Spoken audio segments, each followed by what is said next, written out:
Hi, my name's Jessica. I'm 15, and my life was turned upside down the day I discovered what everyone was hiding from me. This drama started a while ago. I used to live with my dad in a two-bedroom apartment in a rough part of the city. My mom and dad split when I was a baby. Dad refused to reveal anything about mom and her family, so I got tired of asking. As for my social life, I wasn't very popular at school, but I had two good friends, Alexa and Ben, and we hung out together most of the time. We didn't fit in with the other kids, but we didn't really care. We had each other. There was this one guy at school that I had a massive crush on, Asher. He was blonde, tall, and handsome, but he didn't even know that I existed. But all that changed when Dad had an accident at work and had to go to the hospital. A social worker told me that I had to stay with my grandpa. I tried to tell her that I had no grandparents, but when she took me to see Dad after his operation, he confessed that it was true. And just like that, I was to stay with Grandpa Bukowski, my mom's dad, who I'd never seen in my life. Soon, I was in a cab and speeding to the other side of the city, the part where the rich people lived. I left behind the dirty streets and cramped apartment blocks, and as the roads widened, the houses and gardens grew with every passing minute. Eventually, we stopped in front of a pair of massive iron gates, and I wondered if the driver had got the right address. "This is it," he called to the back of the cab. I was too nervous to say anything, and I handed him a $20 bill. The gates were huge, and I was wondering how to open them when the cab driver leaned out of the taxi window and handed me the change. "Try the buzzer," he suggested before driving away, leaving me standing alone in what seemed to be the middle of nowhere. I just stared at the gates for a few minutes.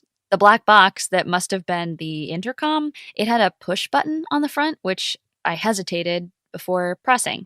"Yes," a voice replied. I explained who I was, and immediately the gates opened. I'd never felt so scared in my whole life. As I slowly walked up the vast gravel drive until I eventually reached this huge mansion house at the top. All I could do was stare open-mouthed as a gray-haired old man opened the front door. "Mr. Bukowski?" I stuttered. He shook his head and held out a hand. "I'm Arnold, your grandfather's secretary. Now, let's get you inside." The house was unbelievable. The whole place seemed full of antiques and expensive-looking objects. Arnold took me into a small sitting room, and I hardly dared sit on the fancy covered chairs and brush my pants before sitting. "I'll get you some tea while you wait. Mr. Bukowski will be with you shortly." I stared at my shabby shoes, my dirty, bitten nails, and worn-out sleeves. I wish I'd made more of an effort, but there had been so little time. Who would have thought my mom's dad would have been so rich? And I wondered if I'd finally meet my mom. It was then that I noticed the photographs on the wall. A series of pictures of the same woman, from a baby to a grown woman. The resemblance was impossible to ignore. It must have been my mom. Without thinking, I stood up to inspect the pictures more closely. I held one close and stared at it. "What are you doing, young lady?" The voice behind me made me snap, and I dropped the picture. It fell and broke. "You must be Jessica," the old man said, frowning. "Grandpa?" He stared at me with cold, gray eyes. "Albert will do. Now, let me look at you." I turned slowly to face him full on, feeling awkward as his steely gaze looked me up and down. He stared long and hard. I was happy he didn't get too close. I was nervous and was sweating like a monkey. I smelled terrible. Regardless, I could see the disapproval in his eyes. "We weren't allowed to be untidy in my days. A spell in the army would soon smarten you young people up. You have it too easy. Whatever must your father be thinking about? We can't have you running around looking like that. The neighbors will be calling the police. Your mom would be turning in her grave if she could see you." In her grave? I wondered if I'd heard correctly. "Your dad didn't tell you?" His bushy eyebrows arched in surprise. "Your mom died 10 years ago. A car accident. Now, I'll get my housekeeper to run you a shower and show you to your room." With a final look at me, up and down, he rang a small bell to summon the housekeeper.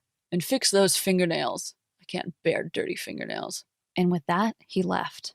I know it must sound silly, but at that moment, my emotions were all over the place. I'd just met my grandpa, but in the same breath found out that my mom was dead. I've never even met my mom, but now I knew she was gone. I felt her loss. I'd never felt so lonely in my entire life. Before I could think about it too much, the housekeeper swept me away and up the stairs to my room. Oh my god, my bedroom was bigger than the whole of our tiny apartment, and I even had my own TV. I was left to shower with instructions that after lunch I would be taken into the city to go shopping with my grandpa. I wasn't looking forward to the experience, and through lunch felt clumsy, hardly knowing which cutlery to use. Grandpa didn't speak, and we ate in silence. I wondered if we'd get a cab back to the city, but Grandpa had this large Rolls Royce and driver. The first stop was to see my grandpa's barber and get my first proper haircut. I wasn't too sure about Grandpa's idea of a short bob, but then I realized how long and wild my hair had grown, and when I finally looked in the mirror, I looked like a different person. I even thought I saw approval in my grandpa's eyes. We spent some time in a department store, buying new clothes, really cool stuff that Dad could never afford. It felt funny walking into school on the following Monday, the new me, and I felt so glamorous. Even with Alexa and Ben, the new me seemed to cause an awkwardness between us. Ben thought I looked cool, but Alexa seemed angry and envious. I felt almost apologetic. For some reason, I suddenly seemed to notice their cheap clothes and worn shoes, and it made me feel guilty. I tried to carry on as usual for a few days, but I felt the distance growing between us. It all came to a head one Friday night after school when Ben and I argued over something stupid. I was just about to be picked up by my grandpa's driver when Todd and Matt walked over, eyeing up the roles. They were the two most popular guys in our year. "Hey, Jessica, we just wondered if you wanted to come swimming on Saturday afternoon with us." It was the first time those two had acknowledged me, let alone talked to me. I hesitated, suddenly overwhelmed. "Asher will be there," one of them added. It seemed that the whole school knew about my crush. I got into the car, arranging to meet them the next day. I couldn't help feeling guilty. I usually went swimming with Ben and Alexa, but they'd been acting weird all week. I was so excited, if not a little nervous, as I headed to the swimming pool the next day. All I could think about was Asher.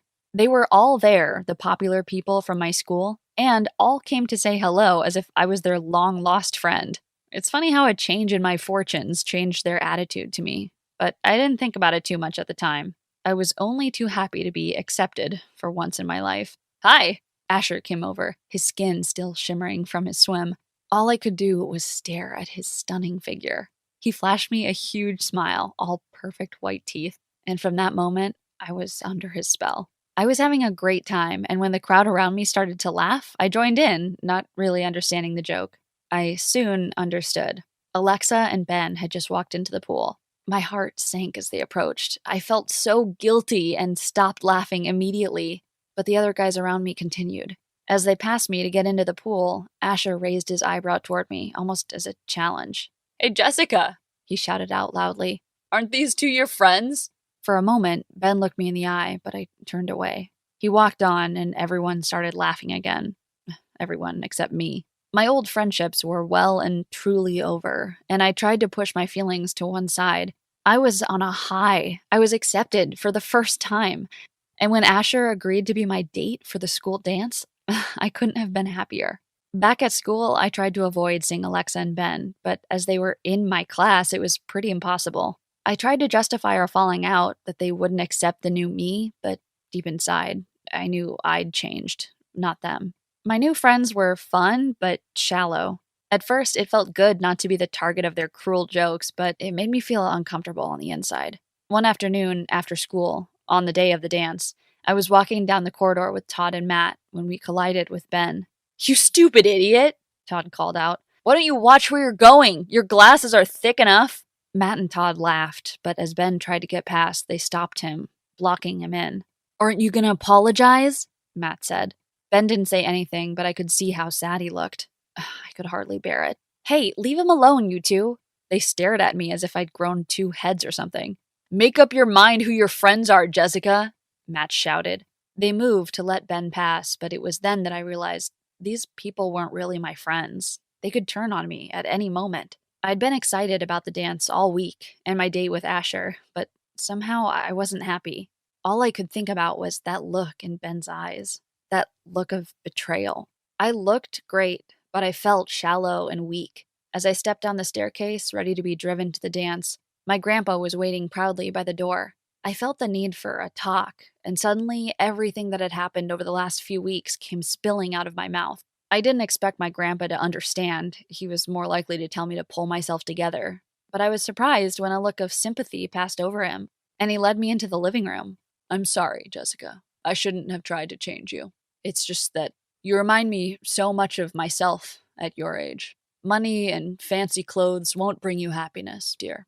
I've been rich, and I've been poor, and neither makes you happy. But good friends, well, that's what makes you happy. I've been up here for so long on my own that I think I've forgotten how to be happy. Don't make the same mistakes I've made. I never forgave your mom for marrying your dad. I thought that he wasn't good enough. Things could have been so different. Do what your heart tells you. Don't follow the crowd. Be your own person. He hugged me, and at that moment, I knew that we would get along fine together. Things were going to be different.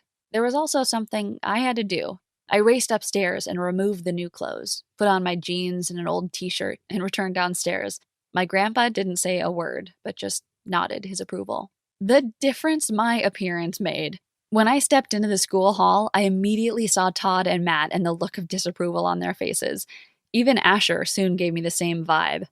Alexa and Ben were standing alone in a corner, and I stepped over to them, feeling nervous. Hey, you guys, can I join you? Alexa and I hugged after I apologized for my behavior. And when we'd finished, I looked around to do the same with Ben, but he was gone. I looked at Alexa for an explanation. Oh, Jessica, you hurt him so badly. Couldn't you notice that he's in love with you?